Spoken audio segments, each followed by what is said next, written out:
Now live breaking news out of Dallas. Adam Schefter, what's going on?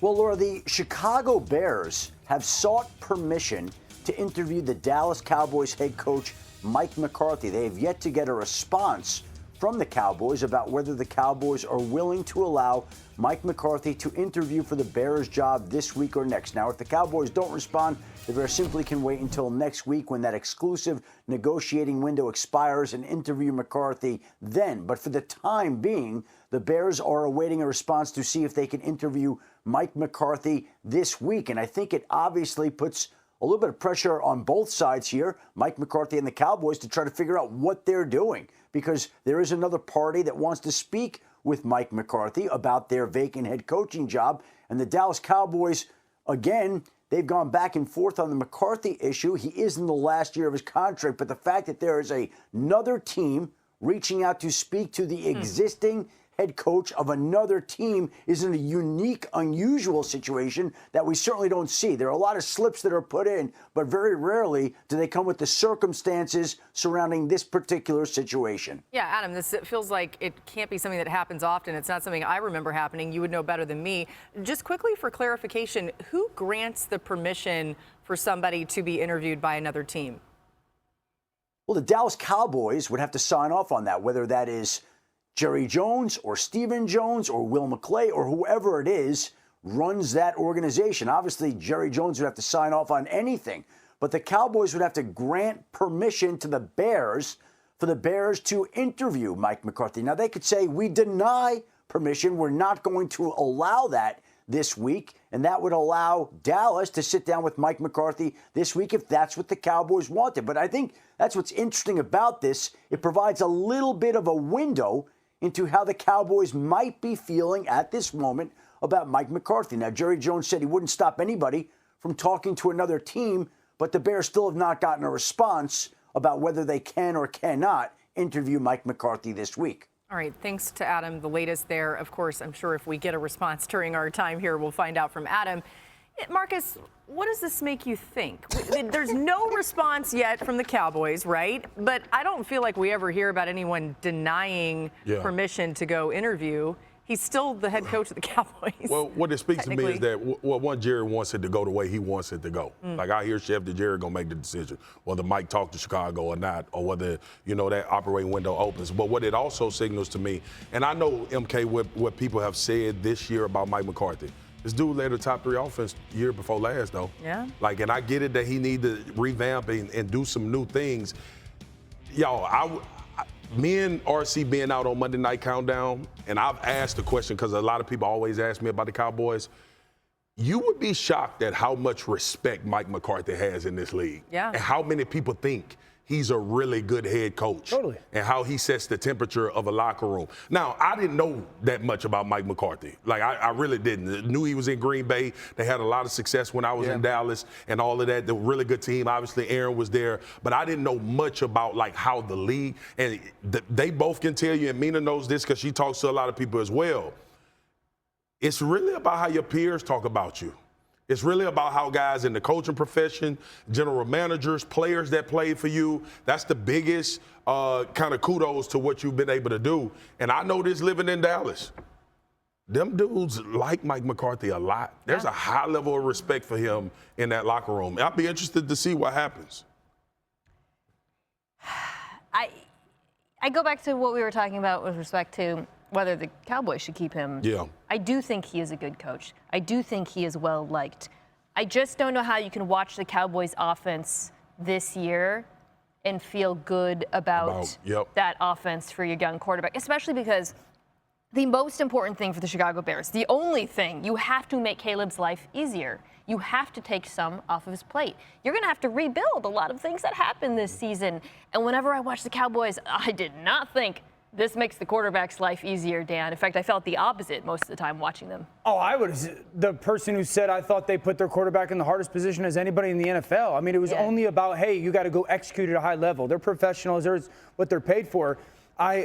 Mike McCarthy's scheme, as presently constructed, is so far behind 2024 football. When you watch last night's game, you know what, and see what Detroit does or Minnesota does, and you watch this weekend what a Washington does with their offense, there's no way that you sit there and say, we're going into the game on the same playing field. I've said this. If you want to hire Mike McCarthy because you like his organizational skills and his leadership skills and his ability to relate to his players, have at it. But he better come with a new age offensive system and a new age offensive coordinator. That's my philosophy on it. RC, is there something to that? Maybe some of these organizations are looking at, a young OC type that goes and becomes a head coach and it doesn't work out as well, and they're saying just get a figurehead with experience who can coach. I shouldn't call him a figurehead. He can coach, right? And then you bring somebody who can change the offense? I think when you failed already, it's easier to go to get something that you feel is proven. You feel like Mike McCarthy has proven that he can delegate. Mike McCarthy has proven that he can organize. He's done it at two separate organizations, which historically are great organizations in this league. But the big thing for the Chicago Bears is how does whomever is the head coach communicate and relate to Caleb Williams? And I'm not saying what you do from a play calling standpoint. How do you put him in the most comfortable position possible? And if it is get Mike McCarthy but have someone else that's utilized offensively to put him in the right places from X's and O's, you have to do that. Schematically, it's not a fit to me. But if you want to have a mature presence at the coaching position, then that's somebody I think you should talk to. So again, the reporting from Adam Schefter is that the Bears have requested to interview Mike McCarthy. The Cowboys have yet to respond. We'll wait and see if they do. I mean, if I were the Bears, I would be interviewing Mike Vrabel or Aaron Glenn. And not even Ben Johnson? I don't think Ben Johnson's a great fit there. I've said this. I think, one, that's one of those cities that you have to play a certain brand of ball. And you just, the identity of it has to be a mauling philosophy. What if you just got to win, Dan? No, I agree. But, you know what I'm saying? And, Ben Johnson, I think the thing that, at least my perspective is, the reason it's so perfect with Jared Goff is this is a rhythm-based offense. He's a rhythm-based quarterback. Everything is about a metronome. Bang, bang, bang, bang, bang. That's not Caleb. Now, could Caleb get there? For sure. But we don't know if Ben Johnson can develop a quarterback. He got Jared 5 or 6 years into his career. I just don't think it's the perfect marriage schematically. So the only thing that scares me is what sort of human he is at the position, right? When you have a person like Dan Campbell that's such a strong personality, you never need to set the tone of your room. He sets the tone of every single room in that building. The thing that Sean McVay could do was when he took over for Jeff Fisher, he could set the tone in the room. Like this. We've seen the same thing with Kevin O'Connell. Are they great play callers? Yes. That's a great but they're point. great people that those guys are buildings and unicorns. It lays more in the vein of a Dan Quinn hire in Washington. Because we all would run the organization. And we all would have screamed, get the OC for the young quarterback. But sometimes you got to deviate and let that side be that side and have a guy that can run the whole thing. Okay, we'll put a pin in this and get y'all's thoughts a little bit more in a moment. But Adam, I want to bring more from you about what the Bears' plans are at this point with their hiring process.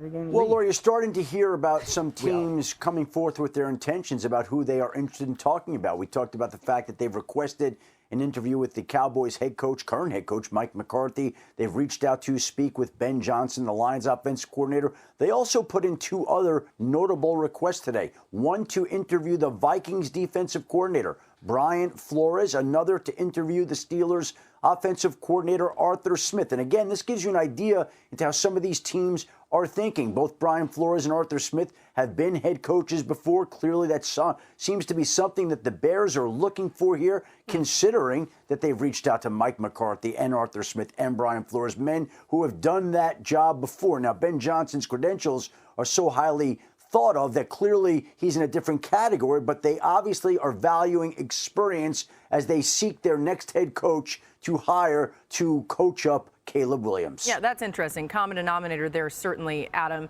Mina, if you're the Cowboys, do you grant this permission to go do the interview? And if you do, that basically means you're saying, like, yeah, if I know that he's out the door, then yeah, obviously. And frankly, they should know by now. Right. This shouldn't be, It's always you've had this entire season to think about that. You're not a competitive team.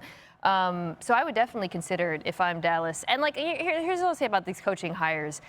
There's no way of knowing who's going to be good at this, guys. Like Dan Campbell, I didn't criticize it, but I didn't know he was going to be Dan Campbell. I thought Doug Peterson was a fantastic hire in Jacksonville. Obviously, that hasn't gone wrong. We can pick a guy because he's a brilliant play caller or because he's perceived as a good leader, but honestly, I think this is the hardest thing to project in the entire NFL who's going to be good. No matter who you hire, there has to be alignment. We just did the Ravens game this weekend. When the overall things, when you meet with their head, everybody is so aligned. The owner, the general manager, the head coach, the staff, the players. It's everybody aligned, and that's where the NFL misses far too often. Their head coach cares so much that he's going to the sideline to push his receivers a little closer to the warmer. Like, that's the detail of John Harbaugh. That's why they win. You just don't see everywhere. I would love that. I know, me too.